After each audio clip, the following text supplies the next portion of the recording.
high low. That sounds so strange. Let's do it again. Or actually, let's do the high low. High low, everybody, and big welcome to cEDH TV gameplay. Me and Pontus, as usual, here this time with LF Cruz. Oh, sorry, that direction. Hello. Also with us, we have Joel. Hello, guys. Okay, so this is one of my favorite decks, Will and Max Stranger Things Evolution. This essentially, it's a pod Kiki with Felidar combo. Have some other lines there to make infinite mana to draw my deck with Will. That's essentially the idea. You have like a Emil Dockside, also a Technomancer Dockside and a Sack Outlet and things like that. I'm trying out Cormela. So baseline, it's a Grixis deck. You know what Grixis does at this point. But you have some cute combos with the commanders, such as like just sacking it to do stuff. And also you have lines with like Sorin Half and Twin Flame to do a bunch of different combos, which is kind of cool, and I want to try it. Me, I don't like complicated things like Adnos. It just draw cards and lose life. That feels strange. I want to slice and dice. I'm playing mono-red aggro in the cEDH version with stacks and some tiny control and just enormous smashing power of Slicer. Alright, I'm back today with Sur Reanimator list. As you know, if you've seen the latest episode when I played it, I play Sur so I can search for like enchantment to reanimate my big stuff. Playing cards like Entomb and Intuition just to find good things in the graveyard and then smack with Sur and get those enchantments to reanimate them. We can also use Sur to have like a Rhystic Study in the command zone if we have nothing better to do. With that, let's look at some opening hands. The first 7 is actually kinda nice. We have a Sol Ring and then instantly Lightning Greaves, which will follow up to a turn 2 Slicer with haste as well and Lightning Greaves. So I like it. Okay, guys, so this is my first 7, which I do not like. Slow, there's no ramp here. So yeah, let's go to second 7. It's tricky because we have that right shaman, a Simian Spirit Guide here. Don't have any tutors. We have Pattern of Rebirth, but not a really way to kill. Well, we have Fire Covenant. We could Fire Covenant out of that right shaman, but that's it. Vivian, we don't want in our hand. So I don't really think it's a good hand here. So let's try something better. Go down to 6. So we have Sylvan Library turn 1. Potentially we could even do a Bloom Tender turn 1. Dockside, Max, and top Bloom Tender. Yeah, I could do something like that. I'm definitely keeping this, and I'm shipping away this Dead Relic that most of the time... Well, there is a Slicer. That is something. I don't think this Slicer is gonna go after me directly. That's tricky. I think. Well, I need the Mox Time of the second land, Dockside, Bloom Tender, Sylvan Library. But the Sylvan Library here is tricky. Okay, I'm gonna put down the Sylvan Library because Sylvan Library is gonna be just a target for a Slicer. Maybe I'm doing this wrong, but it's difficult. Slicer is very complicated here. Move to bot. Looking at my second 7, do have the ramp, but we don't have anything to do with it yet. So I don't feel like keeping this hand either. So going to my 6. And here is the problem. We are missing land. Else we could, if we had a land, this would be a Sur turn 1, which I really like with Lotus Pental and Hewlett Lotus. But because we are missing land, I'm actually going to cut down even more. If we draw a land, we can potentially have a turn 1 Rhystic Study. I do like this hand though, because we can have a turn 2 Rhystic with his hand. So yeah, I think we're going to keep this. Bottoming Tassa's Oracle. Well then, this is pretty good, don't you say? So yeah, this is great. We're untapping turn 2 with 5 mana. We have a Vamp Tutor we can use in instant. We could do turn 1 Cormela. I don't think this hand really supports a turn 1 Cormela. We would need one more payoff, either in graveyard or in hand, to use Cormela turn 2. Well, this hand just goes turn 1, land, Mox Diamond, Mana Vault. I guess you Lotus as well, just because. Vamp Tutor for either Rhystic, Wheel, or Nas, depending on what we think. We have just one blue player in pod, so Nas should maybe be pretty free. Then we just do that. There's nothing much to say. This is a great hand.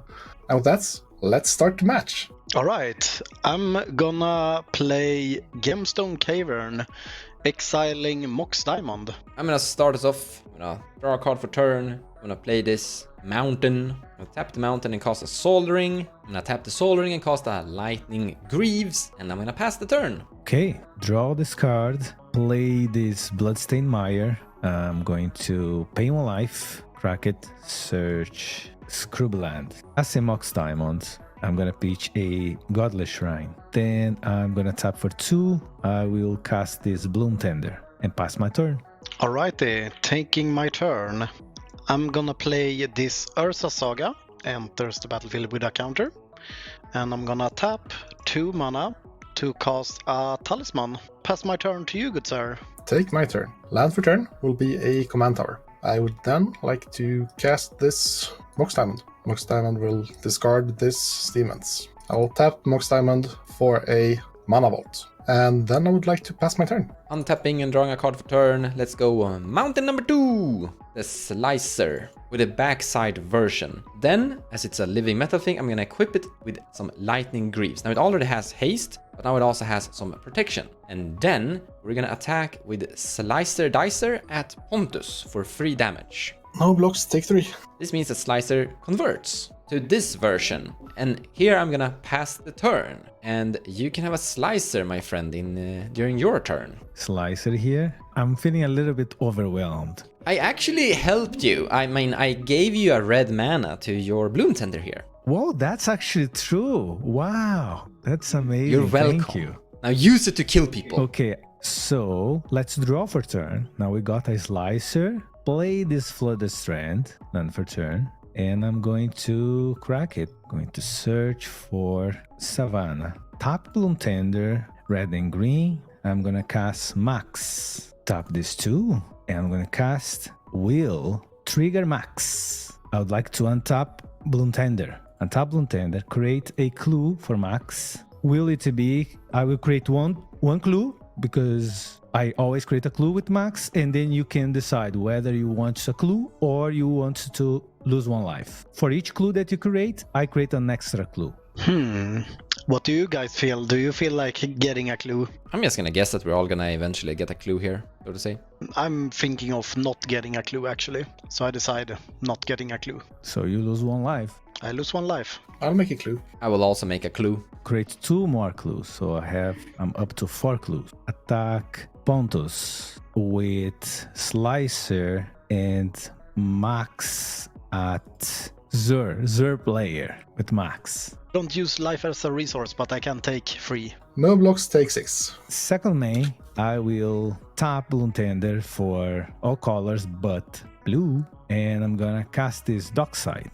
Pass on Dockside. Pass on Dockside. Okay, so here's the thing. We have 2 blue players, open mana, so I'm afraid to fire this Eladamri's Call right now. We don't have mana to go infinite here with Emil because it's 2 for Eladamri's Call plus 4 for Emil, so we're not gonna win here anyway. So I could get a Ranger, but I feel that it's better just we hold this, and if happen that somebody casts a Dockside, we can just crack all this treasure and draw cards with clue. So I feel that we are in a pretty good spot, so I'm gonna just pass the turn here. I think that's correct way to go. Alright then, getting a Slicer. Yes, you are getting a Slicer. Slice and dice. Taking my turn. Ursa Saga gains a counter. I would like to go to combat. I would like to attack with Slicer on the maximum will player. Block with Will. Will then dies. Trigger Will to create clues. I will create a clue. I can make a clue as well. I will also make a clue. 8. I'm afraid of a Dockside now. I cannot crack all of this at once. Can crack 4. I would like to cast a Rhystic Study. Sure, I can respond to Risk Study. I'll cast this Vamp Tutor. Vamp Tutor resolves. Finding this Adnos and putting it on top. So I could use my Red Element Blast on this. Pontus just tutored for a card. Looking at his mana, he has Mox Diamond, Command Tower, and a Mana Vault, which is a perfect 5 for an Adnos. And counterspelling the Rhystic Study means that you might use a counterspell, protect this Rhystic Study. Also, having a Rhystic Study might protect us a tiny bit versus Adnos. And somewhere down the line where you will have kind of helped us deal with the Avnos, I can blow up the heuristic study later. So I really want to destroy it, but there's a risk in doing this. If Pontus didn't have this board state and he didn't have Vamp tutored, I would have read Elemental Blast the heuristic study. But in this case, I'm gonna let it resolve. Heuristic study resolves then. Pass the turn. Untap, upkeep. You get a slicer! Use it wisely. Vroom! Room. Draw for turn. Play this Badlands as lands for turn. I would like to cast this Atlas. You may draw. I pass on Adnos. Crack a clue. Draw. I'll crack one more. No good. I'll crack one more. Rooting for you. Cruise, cruise, cruise, cruise. You got it, you got it, you got it. They, Find an answer. They will cry. They will cry. Okay. Oh, this is a disaster. But I think, yeah, I pass. I pass on Adnos. I really wish I had an interaction, but I don't, so I have to pass as well. Let's nos. 2, 0, 1, 0, 1, 0, 0, 3, 1, 1, 0. This is a very good nos so far. 3, 2, the blue blast.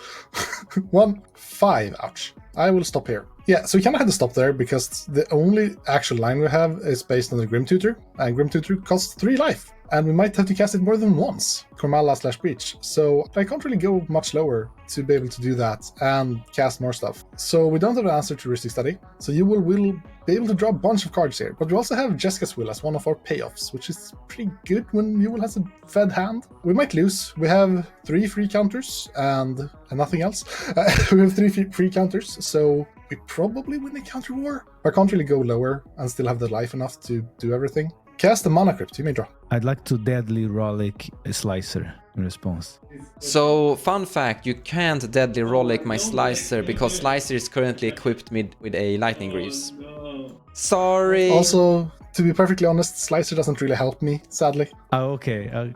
So Mana Crypt resolves. Cast a Sol Ring, you may draw. Cast a Lotus Petal, you may draw. Tap Command Tower for red. Cast a Rite of Flame, you may draw. Cast a Jewel Lotus, you may draw. I have a feeling you're feeding for a Jessica's Will here, just guessing. I would never. Tap this Sol Ring just to make it easier on myself. I have 3 colors floating total. I will use 2 colors to cast this Talisman of Dominance, you may draw. I'll tap Talisman, take a damage for a black, for a Cormela. So this is actually something I can interact with my Red Elemental Blast. However, I'm going to choose not to. The reason is that if you look at the board states, there's a heuristic study in play and there's a guy with an enormous amount of treasures and clues. And if I start to interact with this, I need them participate in it more than me. I need to be greedy because I'm kind of behind in this like value and thing, and I really want and need to destroy that heuristic study with my Red Elemental Blast if we're gonna have a chance in this game. Also, I think that I've seen Pact and Force from Pontus, so I think I'm gonna use my Red Elemental Blast during a counter war if I need to. Dream outcome here is to use my Red Elemental Blast to destroy the heuristic study if we're able to interact with Pontus. So I'm gonna pass with this. I'm gonna force my 2 other opponents to participate and initialize the interaction here. I pass as well. I pass. Cormela resolves. I would like to use my colorless floating to tap her for Grixis, which I can only use on instant or sorceries. I will spend my normal red floating, leave a black floating from Cormela to cast this Jessica's Will for both modes targeting you all. You may draw. I sadly have to pass on that. Cast Deadly Rollick targeting Cormela. So I will respond to your Deadly Rollick by casting a Calling of the Weak, sacking Cormela. Cormela trigger on the stack.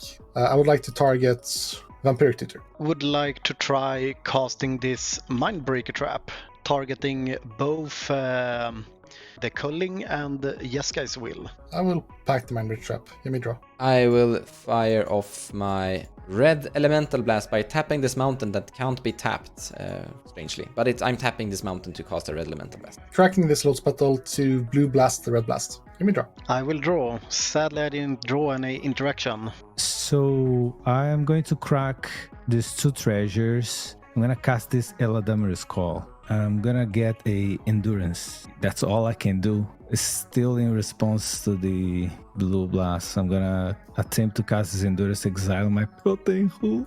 Oh, that's sad.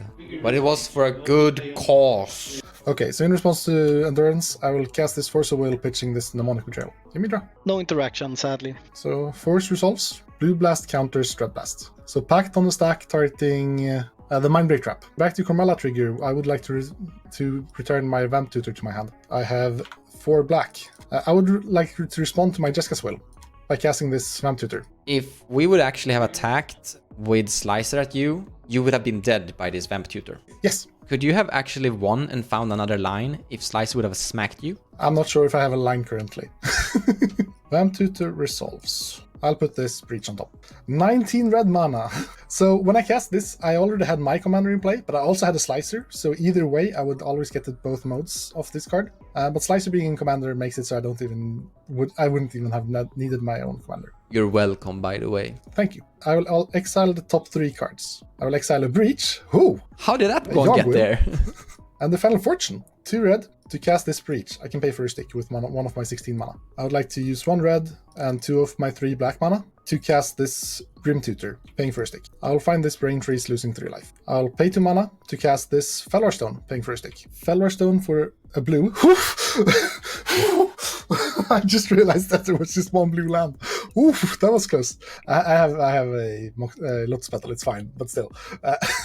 I'd like to cast this Brain Freeze, all targets on me. It should be around 20 copies. And from here I can present a loop where I use the Brain Freeze and my Lotus Petal, or if I get to LED, to mill through my library. I'll be able to recast the Jessica's Will to make mana enough to pay for a stick at any time. Then just exile through my library until I find Thassa's Oracle, cast it, and win the game. Good game. We were 1 Slicer attack from killing Pontus and stopping all of that. That was fast. Adnos stonks. Okay, I think we had a pretty good start in the game, so I'm pretty happy to see what this deck can do. But unfortunately, not having blue, being very low interaction, costs us the game. Also, of course, Grixis and Pontus, great player. It's difficult to fight against them. I'm really disappointed that my Rhystic study also helped Pontus a little bit by not attacking him with Slicer. I could have killed him there. I expected to take 1 more hit from Slicer. I was probably nosing anyways, but luckily I didn't take that extra hit, and well, it pretty much exactly worked out. I didn't even have the life for my misstep, so just on the edge.